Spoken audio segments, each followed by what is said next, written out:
માળિયાડીના police station ખાતે તમામ ક્ષત્રિય સમાજની અગત્યની બેઠક યોજાઈ હતી। રૂપાલાના વિવાદાસ્પદ નિવેદનો લઈ રૂપાલાની ટિકિટ રદ કરવા મામલે ચાલતા ગરમાગરમી માહોલને લઈને માળિયાડી તાલુકામાં કોઈ અનિચ્છનીય બનાવ ન બને તેને લઈને પોલીસ દ્વારા ક્ષત્રિય સમાજ માટે શાંતિ સમિતિની બેઠક યોજાઈ હતી। માળિયાડીના પોલીસ સ્ટેશન ખાતે માળિયાડીના સરપંચ જીતુભાઈ સિસોદિયા, હમીરસિંહ સિસોદિયા, મહેન્દ્રભાઈ ગાંધી, દોલુભાઈ સિસોદિયા, ઝાલાભાઈ તેમજ સહિતના તમામ ક્ષત્રિય સમાજના આગેવાનો ઉપસ્થિત રહ્યા હતા।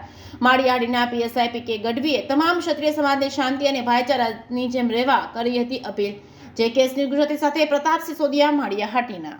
માળિયા પોલીસ સ્ટેશનની અંદર શાંતિ સમિતિની બેઠક બોલાવવામાં આવી। જે માન્ય મંત્રી શ્રી રૂપાલા સાહેબે જે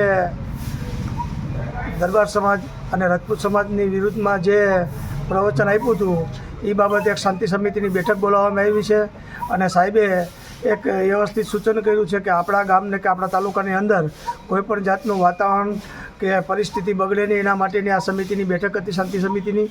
અને આજરોજ આગેવાનોએ બધાએ ખાતરી આપી છે કે આ માળિયા તાલુકો સુલે અને શાંતિથી કાયમી રહેવાવાળો તાલુકો છે અને અમે એવા પ્રયત્નો કરીએ કે આ વધારેમાં વધારે આ વાતાવરણ ન બગડે અને વહેલી તકે આ મુદ્દાનું પૂર્ણાહુતિ થઈ અને એક શાંતિ સમિતિ તરીકે માળિયાના અમે ઉપસ્થિત રહ્યા અને પીએસઆઈ શ્રીના પણ અમે આભાર વ્યક્ત કરીએ છીએ કે અમને આજરોજ અમે અહીં બોલાવ્યા।